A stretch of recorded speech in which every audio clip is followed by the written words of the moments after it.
Hello students, कैसे? बढ़िया जी sir. आज हम लोग अपने कुछ इम्पॉर्टेंट केस लॉस की बात करेंगे और नियर अबाउट इसके हम 7 से 8 सेशन बनाएंगे। नियर अबाउट 6 में भी हो सकता है। तो ये छोटे छोटे सेशंस रहेंगे। हर एक सेशन में नियर अबाउट आपके 5 से 7 8 10 केस लॉज रहेंगे और 60 से 70 केस लॉज हैं। ये फाइनल के लिए हैं, फाइनल के स्टूडेंट्स के लिए है। तो इम्पॉर्टेंट चीज़ ये है कि जब आप टाइम अपना वेस्ट करते हैं ना, व्यस्त नहीं वेस्ट करते हैं ना, जब आप इधर उधर बैठे होते हैं कहीं पर, तो आप अपना इसको कान में उठाइए, लगाइए और अपना 5 मिनट 10 मिनट अब वेट कर रहे हैं खाना आएगा, खाना आएगा। अरे खाना आएगा तब तक अपना कान में लगा कर सुन लो, आपके 5-7 केस लॉस तैयार हो जाएंगे भाई। क्या दिक्कत है? हंसते गाते खाते पीते उठते नाचते गाते आपके केस लॉस तैयार। हाँ, आज हम लोग जो करने जा रहे हैं बहुत ही इंपॉर्टेंट केस लॉ, ये सिग्निफिकेंट कोर्ट रूलिंग्स हैं। और देखिए इसमें चैप्टर नंबर 1 है, उसके बाद आपका income is do not form part of total income है, उसके बाद सैलरी है। तो फिलहाल आज हम ये 3 चैप्टर्स पूरे करेंगे। इसके नेक्स्ट वाले सेशन में हम लोग पीजीबीपी पिक करेंगे और उसमें नियर अबाउट 15 केस लॉज हैं, हम लोग उसको ख़त्म करेंगे एक ही सेशन में। आज जो हमको करना है, ज़रा ढंग से सुनेंगे कहानियाँ।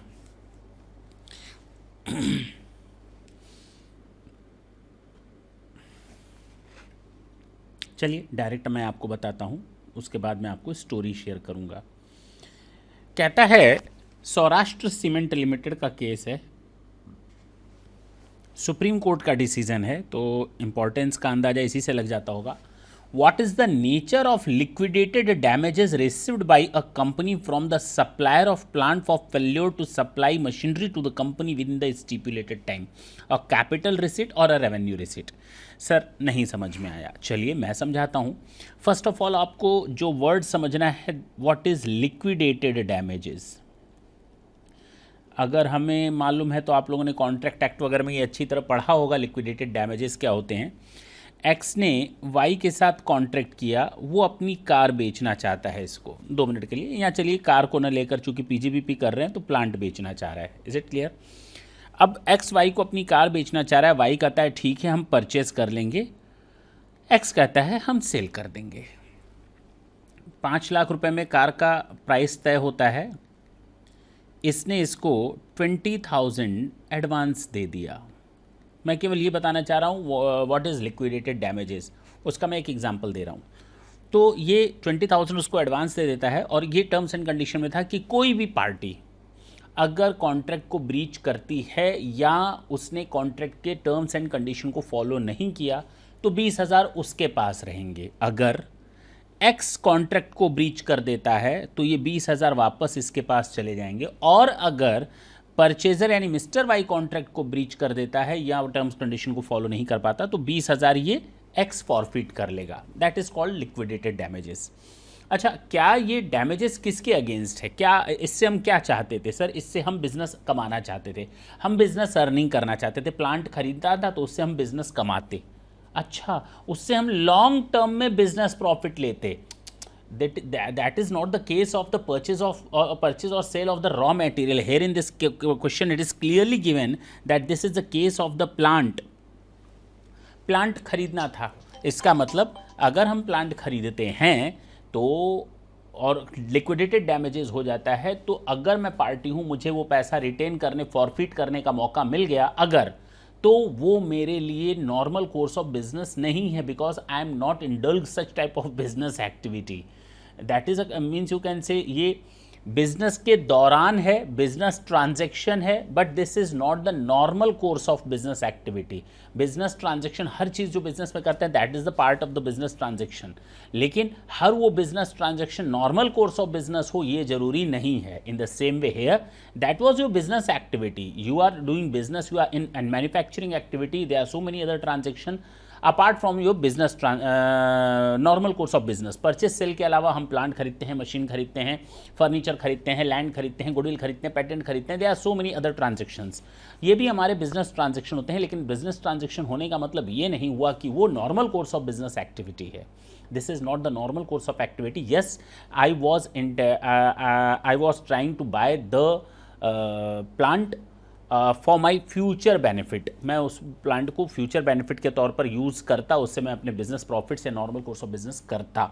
तो ये हमारा कंपनसेशन कैपिटल रिसीट नेचर का होगा, ना कि revenue receipt, if I am just getting the benefit of that. तो ये हमारा कैपिटल नेचर, कैपिटल रिसीट का है। क्लियर?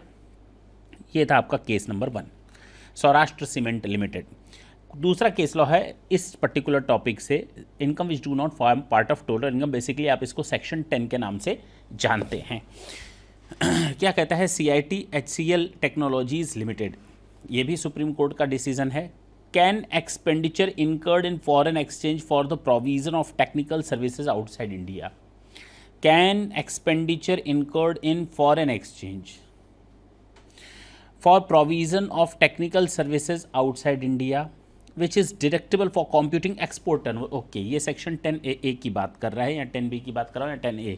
तो यहाँ क्लियरली 10AA के बारे में है कि ये एक्सपोर्ट ओरिएंटेड यूनिट है, स्पेशल इकोनॉमिक जोन की एक यूनिट है, सॉरी ये स्पेशल इकोनॉमिक जोन की यूनिट होगी, उसके लिए ये है। और हम लोगों ने अगर सेक्शन 10AA देखा है तो हम लोग को अच्छी तरह मालूम है कि जो स्पेशल इकोनॉमिक जोन की यूनिट होती हैं, अगर वो एक्सपोर्ट करती हैं तो उन्हें बेनिफिट मिलता है फर्स्ट 5 ईयर्स में 100%, सेकेंड 5 ईयर्स में 50% मिलता है, और थर्ड 5 ईयर में आपका उसके लिए अलग प्रोपोर्शन का इस हिसाब किताब है। लेकिन ये जो बेनिफिट मिलता है किस पर मिलता है? ये रेशियो पर मिलता है। रेशियो मतलब प्रोपोर्शन पर मिलता है। किस तरह के प्रोपोर्शन का बेनिफिट मिलता है? जाहिर सी बात है, मैं SEZ में हूँ, मेरा बिजनेस इन इंडिया भी होगा, मेरा बिजनेस आउटसाइड इंडिया भी होगा, ये तो तय रहा। अच्छा, अगर मेरा ये, इसको हम कहते हैं टोटल टर्नओवर, इन दोनों को जोड़ लो तो आपको कहलाएगा ये टोटल टर्नओवर। और अगर आउटसाइड इंडिया की बात करें तो ये कहलाएगा एक्सपोर्ट टर्नओवर। जब एक्सपोर्ट टर्नओवर की डेफिनेशन दी है ना सेक्शन 10AA में, तो वहाँ पर साफ साफ लिखा है कि जो ट्रैवलिंग एक्सपेंडिचर होगा, जो कमीशन, फ्रेट वगैरह होंगे, ट्रांसपोर्टेशन और इंश्योरेंस कॉस्ट होगी जो फॉरेन एक्सचेंज में होगी, वो इसमें से माइनस हो जाती है। मेरी बात ढंग से समझेंगे जो मैं बोलना चाह रहा हूँ, वो इसमें से माइनस हो जाती है। यानी जब आप एक्सपोर्ट टर्नओवर का कैलकुलेशन करते हैं तो जो भी आपको फॉरेन करेंसी में पैसे मिलते हैं उसमें से जो आपने माइनस किए होंगे, कौन कौन से खर्चे आपने जो खर्चे माइनस किए होंगे, ये फ्रेट है, टेलीकम्युनिकेशन चार्जेस है एंड इंश्योरेंस, जो उस डिलीवरी ऑफ आर्टिकल थिंग और एक्सपेंडिचर किए जाते हैं उस फॉरेन एक्सचेंज को अर्न करने के लिए, तो ये माइनस कर दिया जाता है एक्सपोर्ट टर्नओवर में। अब ये एक SSC था जिसके साथ ये केस हुआ, उसने मान लो 10 लाख, छोटा सा एग्जाम्पल लेते हैं, 10 लाख डॉलर का उसका एक्सपोर्ट टर्नओवर था और 40 लाख उसका इंडियन टर्नओवर था, डोमेस्टिक टर्नओवर था। तो अब उसका टोटल टर्नओवर कितना होगा? कहा गया अगर खर्चा है 1 लाख तो 1 लाख माइनस कर दीजिए आप, तो ये टोटल हो जाएगा 9 लाख।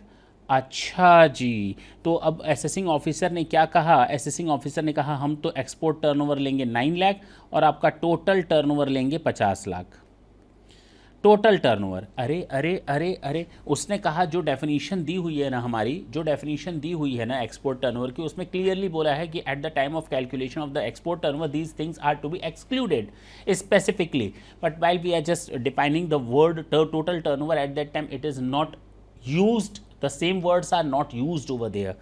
तो ये केस पहुंचा सुप्रीम कोर्ट में। तो चूंकि असेसिंग ऑफिसर ने माइनस नहीं किया था यहाँ पर, भाई आप एक काम करते हो ना, न्यूमरेटर डिनोमिनेटर रेशियो का मतलब क्या होता है, प्रोपोर्शन का मतलब क्या होता है, न्यूमरेटर और डिनोमिनेटर दोनों का एक अनबायस्ड वे में सिस्टम होना चाहिए, लॉजिकल वे में सिस्टम होना चाहिए।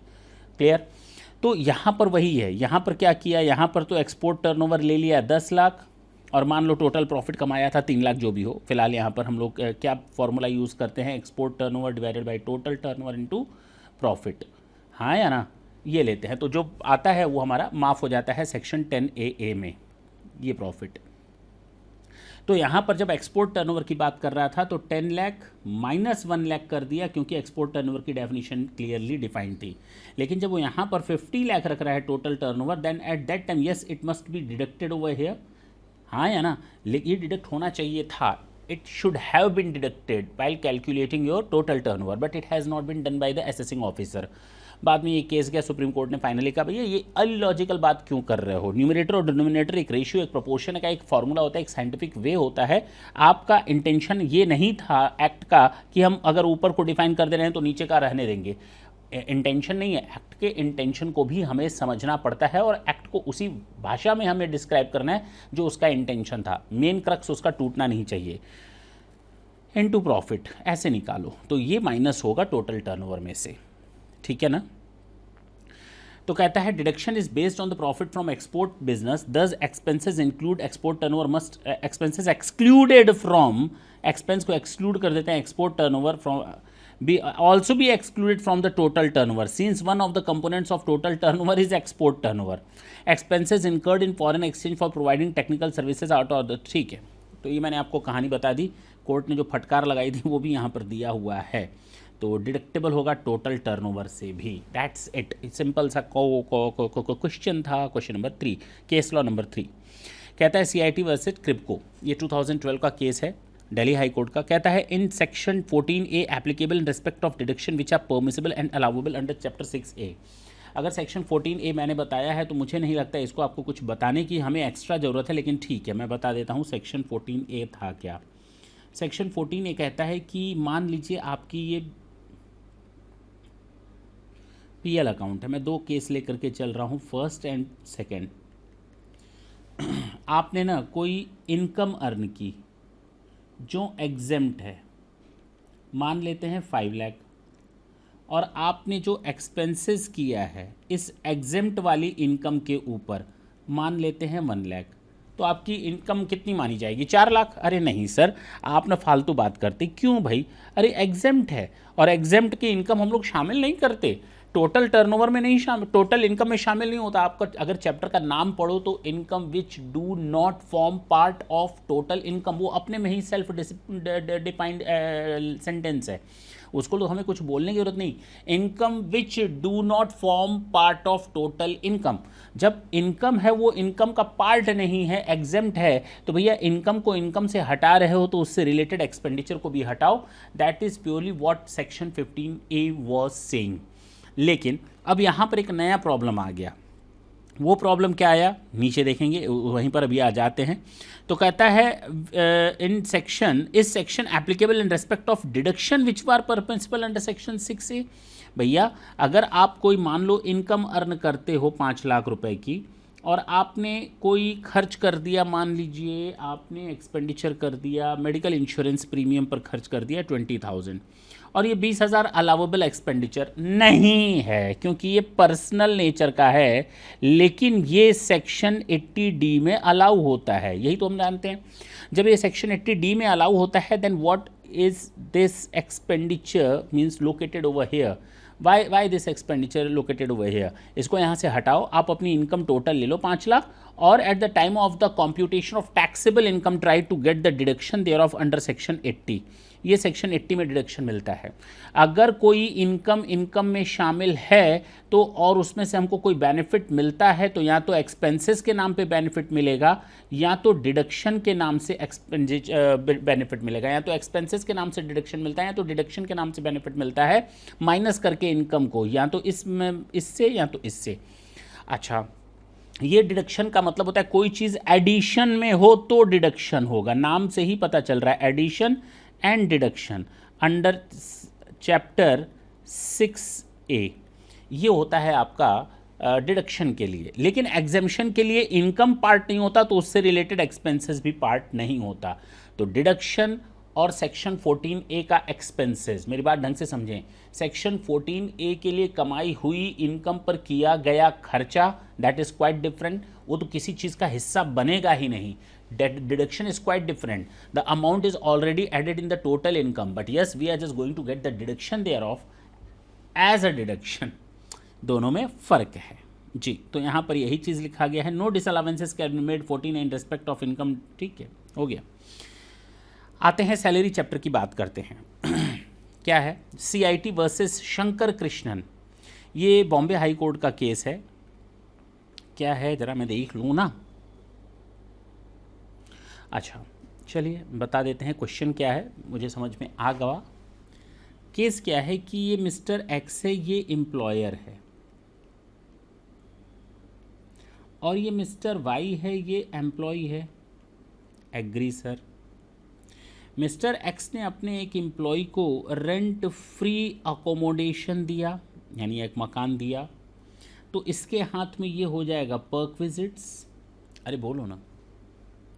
ये मकान नॉट ओन्ड है, एम्प्लॉयर का नॉट ओन्ड है, इसका मतलब ये मकान इसके पास आया कहाँ से होगा? इसने लेट आउट, इसने लीज पर लिया हुआ है, यानी रेंटेड प्रॉपर्टी है। इस मालिक ने,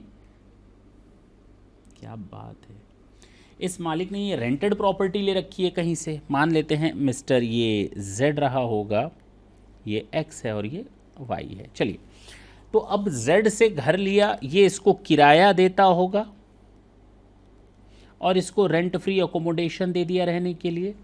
किराया ही नहीं दिया बल्कि सिक्योरिटी डिपॉजिट भी दे दिया, मान लेते हैं 2 लाख रुपए। हो सकता है ना, उस मकान मालिक ने कहा नहीं नहीं हम तुम्हें नहीं आने देंगे, जाओ, बिना सिक्योरिटी डिपॉजिट के हम तुम्हें नहीं रहने देंगे।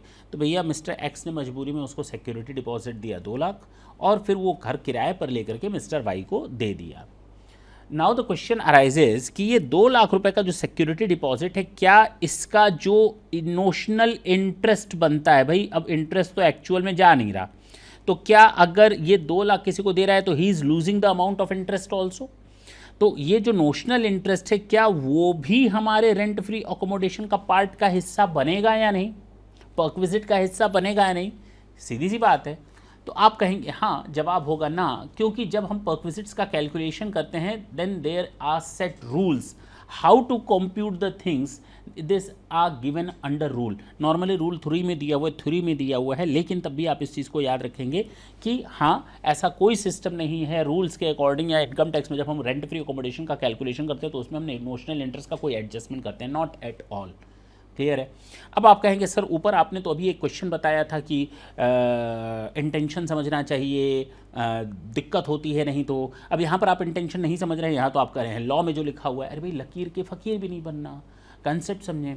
किसी चीज़ को स्पेशली डिज़ाइन किया गया है, किसी चीज़ को स्पेशली बताया गया है कि how to compute rent free accommodation, ये इतना परसेंटेज है, ये इतना परसेंटेज 15% अगर बोला है तो इट मीन्स परसेंटेज में हर एक चीज़ कवर हो गई ना वहाँ पे।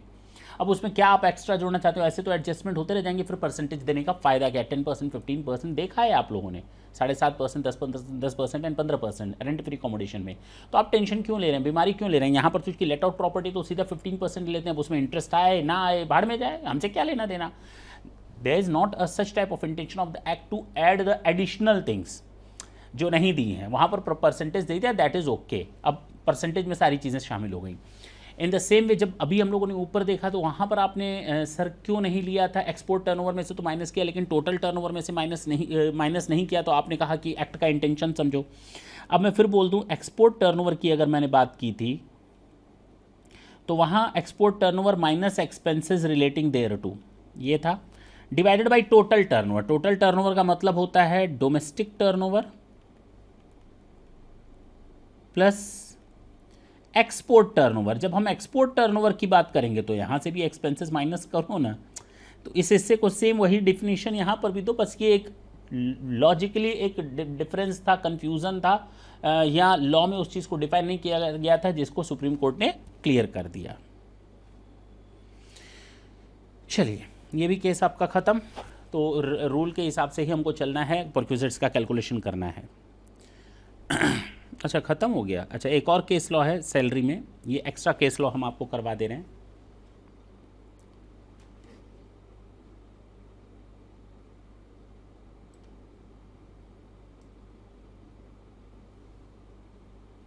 चलिए, can the limit of 1000 per month per child be allowed as standard deduction. 1000 per month एक जगह था, एजुकेशन बेनिफिट था ना, yes. While computing the perquisite value of free or concessional education facility provided to the employee by the employer, अगर कोई employer अपने employee को उसके बच्चों के लिए कोई एजुकेशन फैसिलिटी देता है तो that is the part of perquisite। और अगर ये आउटसाइड है, छोड़ देते हैं, अगर ये up to ₹1000 per month per child तक है तो वो नॉट अ पर्क्विजिट, यानी वो नॉट अ टैक्सेबल पर्क्विजिट, यही तो बताया गया था। तो प्रॉब्लम ये आती है, मान लो किसी का 2 बच्चे हैं, मिस्टर पी मिस्टर क्यू। इसका जो है 800 रुपये का बेनिफिट है, इसका 1500 का बेनिफिट है। तो 800 में से पर स्टूडेंट 800 होना चाहिए पर चाइल्ड, दूसरे वाले में से 1000 माइनस हो जाएगा क्या, और आर भी है, चलो उसके 3 बच्चे हैं, इसका भी मान लेते हैं 1100 रुपये है, तो यहाँ से भी माइनस कर देंगे क्या 1000। अब आपके सामने 2 कन्फ्यूज़न आ रहे होंगे। पहला, सर मैक्सिमम 2 चिल्ड्रन, ऐसा कहीं नहीं लिखा है, एजुकेशन फैसिलिटी में such type of things are not there. यहाँ नंबर ऑफ बच्चे कितने भी हों कोई फ़र्क नहीं पड़ता, वो एजुकेशन अलाउंसेस में था 100 रुपीज़ पर month per child, maximum for 2 children. लेकिन ऐसा यहाँ नहीं है, यहाँ 2 बच्चों का सिस्टम नहीं है, यहाँ 3 हो 4 हो, अगर कोई एजुकेशनल फैसिलिटी दी जा रही है तो वो सारे बच्चों को मिलेंगी। हाँ, 1000 रुपये पर मंथ पर चाइल्ड माफ़ होता है, ऐसा नहीं लिखा है। कैसा लिखा है, एक्ट ने इस तरह से लिखा है कि if it is not in excess of ₹1000 that it is not a case of the taxable perquisite. वहाँ ये नहीं लिखा कि up to ₹1000 it is not chargeable to tax, means it is not a case of the standard deduction, we are not here to get the benefit there of 1000। अगर ये 1000 के अंदर था then we are getting the entire benefit, but if it in excess of the 1000 then yes entire amount shall be charge to tax, entire amount shall be charge to tax. और 3 बच्चे हैं तो तीनों के बारे में आप देखेंगे, 4 हैं तो चारों के बारे में 1000 की लिमिट आप देखेंगे। Is it clear? तो यहाँ पर ये दोनों पूरे टैक्सेबल हो जाएंगे। 1000 से ऊपर होगा तो जितना भी है entire amount shall be charge to tax. Is it clear? Shall be treated as a perquisite, वो यहीं पर बताया गया है, वो आप लोग देख लेंगे। आते हैं अपने हाउस प्रॉपर्टी की बात करते हैं। इनकम फ्रॉम हाउस प्रॉपर्टी कहता है would rental income from the business of leasing out properties भी taxable under the head income from house property और पीजीबीपी। इस तरह का मैंने आपको कहानी पढ़ाते समय जब थ्योरी में पढ़ा रहा था आपको पीजीबीपी का, तो उस समय मैंने ये चीज़ बताई भी थी, और एक बहुत इंपॉर्टेंट वर्ड मैंने उसमें उस समय भी यूज़ किया था, और केवल यही एक ऐसा केस लॉ है जिसने बहुत अच्छी तरीके से उसको बताया है। Raj Dadarkar and associates ACIT substantial income, ये जो बहुत इंपॉर्टेंट वर्ड यहाँ की वर्ड है वो आपको ध्यान रखना है। ये सब्सटेंशियल इनकम क्या है, चलिए हम इसके बारे में बात करते हैं, और क्वेश्चन क्या कहता है हम उसको भी देख लेते हैं। कहता है मान लीजिए कि मेरा बिजनेस है, मैं क्या करता हूँ कि प्रॉपर्टीज़ को कंस्ट्रक्ट करता हूँ and I start to let it them out. It is of no intention of mind to sell them out, means जो प्रॉपर्टी मैं बना रहा हूँ ना, मेरा पर्पज़ ही होता है किराया कमाओ, 10 बिल्डिंग बना लो, आराम से घर पे बैठो, किराया खाओ। तो कई लोगों की आदत होती है, तो वो लोग, वो इनकम क्या है, that is mine business, according to me that is mine business. But what the act is clearly says according to section 22 means what is the charging section. Charging section कहता है the annual value of any property comprising any building और land appurtenant thereto of which assessee is the owner shall be charge to tax under the head income from house property after given deduction under section 23 sorry. तो उसमें से deductions हमको मिल जाते हैं। लेकिन अब यहाँ पर अगर डेफिनेशन देखा जाए कि अगर मैं किसी मकान का मालिक हूँ और उससे मैं कुछ कमाता हूँ, तो जो भी उसकी एनुअल वैल्यू होगी, if I am the owner of that property including the deemed owner, तो उसकी इनकम हमारी हाउस प्रॉपर्टी में टैक्सेबल होगी। अब चाहे वो रेजिडेंशियल प्रॉपर्टी हो चाहे कॉमर्शियल प्रॉपर्टी हो, ऐसा कहीं नहीं लिखा है।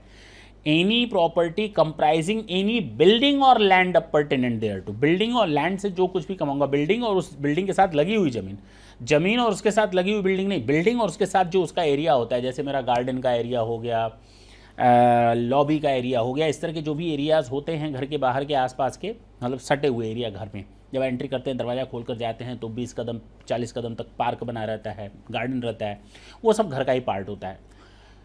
कहने का मतलब ये हुआ कि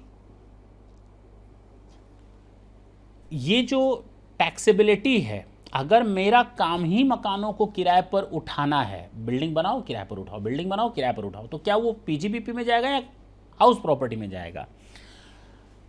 तो उसको कोर्ट ने कहा कि अगर एसएससी, में इधर उधर की बात नहीं बता रहा, मैं सीधे काम की बात बता रहा हूँ, रवि दादरकर वाले केस का, कि अगर कोई एसएससी ये प्रूफ कर देता है कि उसकी substantial portion of income, substantial income वो इस तरह के किराए से ही आती है, उसका काम ही यह है कि बिल्डिंग बनाओ और किराए पर दो। Now if the substantial portion of his or her income basically depend on such type of let out, then that would be treated as PGBP and not the income from house property। सारे के सारे doubts को ख़त्म कर दिया। अब problem ये आती है सर, ये सब्सटेंशियल इनकम क्या होती है? तो सब्सटेंशियल इनकम को कहा गया कि भाई अगर आपकी 100 रुपये की टोटल इनकम है, उसमें से अगर 50% से अधिक इनकम जो हिस्सा होगा उसको हम सब्सटेंशियल इनकम मानेंगे। तो अगर हाउस प्रॉपर्टी को लेट आउट करने से आपको कोई मिलता है और आपकी पूरी इनकम के 50% से अधिक वो इनकम है, तो आप उसको पीजीबीपी में ले जा सकते हैं। Otherwise, normal section clearly says section 22 that such type of income shall be charged to tax under the head income from house property, even though it is the case of the business of an SSE. अगर SSC चिल्लाते रहने दो, लेकिन अगर वो proof कर देता है मेरी सब्सटेंशियल इनकम का पोर्शन इसी से आता है, more than 50% of my income basically belongs to such type of category, then yes the amount shall be charge to tax income from PGBP and not income from other house property. अच्छा, next case law पर आते हैं। कहता है NDR warehousing private limited, under what head of income should income from letting out of the godowns and provision of warehousing services be subject to tax? अच्छा, PGBP में जाएगा house property. अब मेरे पास where housing है, अब यहाँ substantial income का portion नहीं है, मेरी और भी इनकम हो सकती है, लेकिन हाँ ये चूंकि warehousing is not a stand alone income as a house let out of the house property. जब हम किसी हाउस प्रॉपर्टी को किराए पर उठाते हैं तो मैं उसको किराए पर दे देता हूँ, अब उसका झंझट उसका है, उसको मैनेज करने का, मेंटेन करने का, नॉर्मली जो उसके ऑक्यूपाइड एरिया होता है। लेकिन अगर मैं वेयर हाउसिंग में यूज़ कर रहा हूँ, still the property is in my possession, और अगर मैंने किसी को किराए पर दे दिया वेयर हाउसिंग के लिए, तो I am not giving the property as such as the normal structure. Means एक प्रॉपर्टी का नॉर्मल स्ट्रक्चर होता है उस तरह से ना दे करके मैंने उस स्ट्रक्चर में उसको एसी वगैरह का, कूलिंग वगैरह का भी सारा इंतजाम करके दिया होगा। मतलब मैंने पूरी प्रॉपर्टी पहले तो वेयर हाउसिंग के तरीके से बनाई होगी। ऐसा नहीं है केवल उसमें बिल्डिंग का स्ट्रक्चर दे दिया और उसको कहा ले जाओ ना, उसको मैंने और भी डिफरेंट सर्विसेज देनी है, जैसे पेस्ट कंट्रोल का बेनिफिट हुआ, rodent control and fumigation services to prevent the good stored from the being affected by the फलाना एंड ढिमाका, मॉइस्चर वगैरह ना पकड़ सके, टेम्परेचर वगैरह मेंटेन रहे, तो उस तरह की एक्स्ट्रा सर्विसेज देते हैं। तो ये हाउस प्रॉपर्टी में कैसे आएगा? ये हाउस प्रॉपर्टी में नहीं आ सकता, क्योंकि इस इनकम में बिल्डिंग्स के बाद, बिल्डिंग के अलावा भी कुछ और सर्विसेज हैं जो दी जा रही हैं, that is not the let out of the property. तो इसको हम पीजीबीपी में ले जाएंगे। The object class of the memorandum of the SSC as also the individual aspect of the business clearly point out that it was a case of a warehousing business and therefore the income would fall under the head PGBP। तो cases को समझेंगे, अंतर समझेंगे। आज का हमारा आखिरी सलाम लेते जाना। अच्छा, एक था ना, बुरा जो देखन मैं चला, बुरा न मिलिया कोई, जो मन में देखो, जो आपड़े मन में देखो, तो बुरा न हमसे कोई। तो ये एक रहे कबीर जी का दोहा है, आप लोगों को पता होना चाहिए। तो दूसरों में बुराई नहीं देखनी चाहिए, अपने में देखनी चाहिए।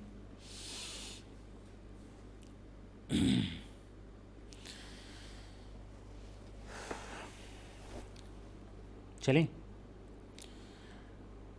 रहीमन वहाँ न जाइए जहाँ जमे हों लोग, कहाँ किसी रूप में लगे करोना रोग। तो मालूम नहीं करोना किस रूप में कहाँ लगे, इसलिए जहाँ भीड़ हो वहाँ जाने से बचें। तो रहीमन वहाँ न जाइए जहाँ जमे हों लोग, हाँ ना जाने किस रूप में लगे करोना रोग। अच्छा जी,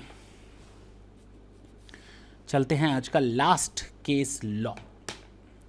CIT versus Hariprasad, Bhojnagarwala, फलाना एंड डिमाका, गुजरात का है। Can benefit of self occupation of house property under section 23 to be denied to HUF on the ground that it being a fictional entity can not occupy house property.